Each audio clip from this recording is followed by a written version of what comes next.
Fala pessoal, tudo bom? Hoje eu vou falar de uma obra espetacular aí.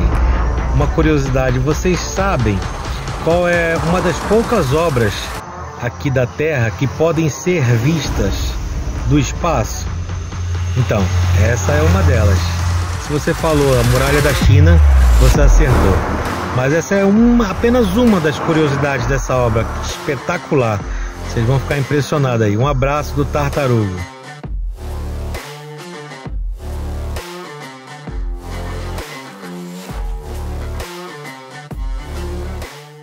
A Grande Muralha da China é uma série de fortificações feitas de pedra, tijolo, terra compactada, madeira e outros materiais, geralmente construída ao longo de uma linha leste-oeste através das fronteiras históricas do norte da China para proteger os estados e impérios chineses contra as invasões dos vários grupos nômades das estepes da Eurásia, principalmente os mongóis. Várias muralhas estavam sendo construídas já no século 7 a.C., que mais tarde foram unidas e tornadas maiores e mais fortes, no que agora é referido como a Grande Muralha. Especialmente famosa é a muralha construída entre 220 e 206 a.C. por Qin Shi Huang, o primeiro imperador da China. Pouco desta muralha permanece nos dias atuais. Desde então, a Grande Muralha foi reconstruída, mantida e melhorada. A maior parte do trecho existente é da dinastia Ming, de 1368 a 1644. Neste vídeo, iremos apresentar a história e as características impressionantes da Grande Muralha da China. Desde suas origens como uma defesa contra invasões nômades até seu papel como símbolo icônico da China, exploraremos sua extensão, estrutura e importância histórica. Prepare-se para uma viagem fascinante através dos séculos de história e engenharia desta monumental obra. Outras finalidades da Grande Muralha incluíram controles de fronteira, permitindo a imposição de direitos sobre mercadorias transportadas ao longo da Rota da Seda, a regulação ou encorajamento do comércio e do controle da imigração e da imigração.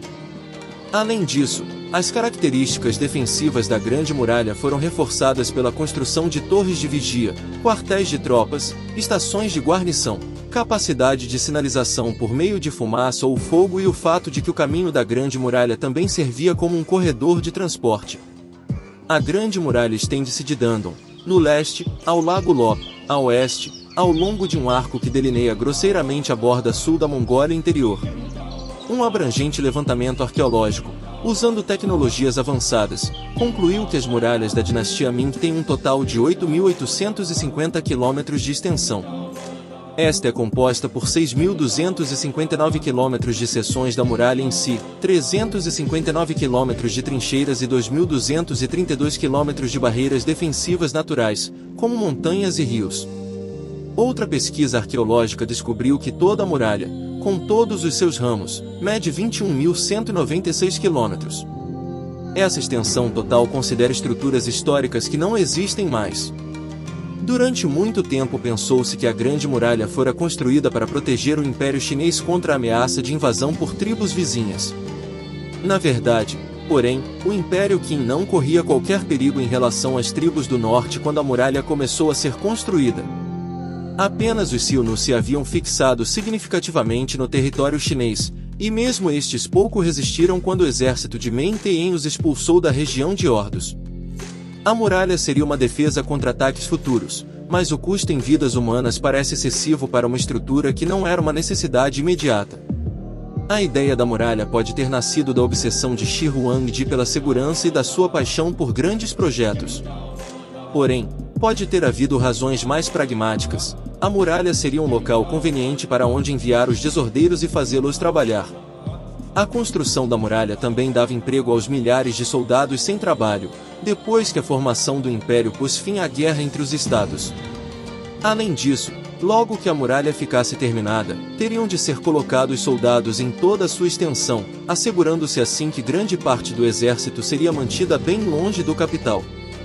As primeiras construções surgiram antes da unificação do Império em 221 a.C., ao unir 7 reinos em um país. O imperador Qin Shi Huang, no período de 259 a 210 a.C., na dinastia Qin, começou a unificar a muralha, aproveitando as inúmeras fortificações construídas por reinos atuais.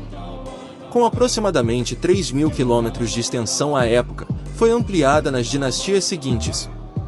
Com a morte do imperador Qin Shi Huang, iniciou-se na China um período de agitações políticas e de revoltas, durante o qual os trabalhos na Grande Muralha ficaram paralisados.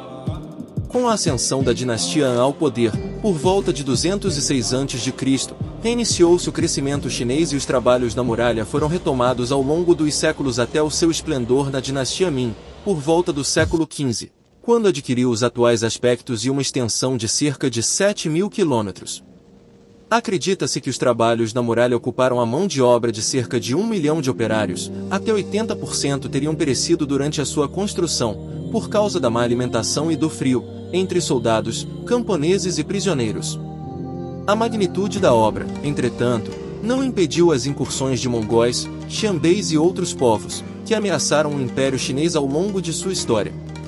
Por volta do século XVI perdeu a sua função estratégica, vindo a ser abandonada a partir de 1664, com a expansão chinesa na direção norte na dinastia Qin. No século XX, na década de 1980, Deng Xiaoping deu prioridade à Grande Muralha como símbolo da China, estimulando uma grande campanha de restauração de diversos trechos.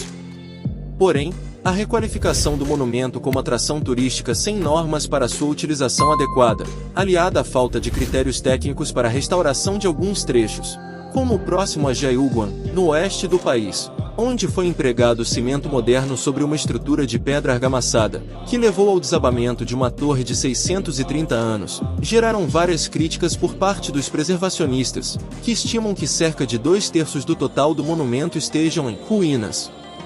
Estende-se desde o passo de Jiayuguan, província de Gansu, lado oeste, até a foz do rio Yalujian, província de Liaoning, lado leste. Atravessa o deserto de Gobi, 4 províncias, Hebei, Shanxi e Gansu, e 2 regiões autônomas, Mongólia e Ningxia. Em 2012 foi anunciado que a muralha da China mede 21.196 km na totalidade e aproximadamente 7 metros de altura. Esta medida contempla todas as paredes que foram alguma vez construídas, mesmo as que já não existem. Por não se tratar de uma estrutura única, as características da Grande Muralha variam de acordo com a região em que os diferentes trechos estão construídos. Devido a diferenças de materiais, condições de relevo, projetos e técnicas de construção, e mesmo da situação militar vivida por cada dinastia, os trechos da muralha apresentam variações. Perto de Pequim, por exemplo, os muros foram construídos com blocos de pedras de calcário. Em outras regiões, podem ser encontrados o granito ou tijolos no aparelho das muralhas. Nas regiões mais ocidentais, de desertos, onde os materiais são mais escassos, os muros foram construídos com vários elementos, entre os quais faxina, galhos de plantas enfeixados. Em geral, os muros apresentam uma largura média de 7 metros na base e de 6 metros no topo, alçando-se a uma altura média de 7,5 metros. Segundo anunciaram cientistas chineses em abril de 2009, o comprimento total da muralha é de 8.850 km. Além dos muros, em posição dominante sobre os terrenos, a muralha compreende ainda elementos como portas, torres de vigilância e fortes.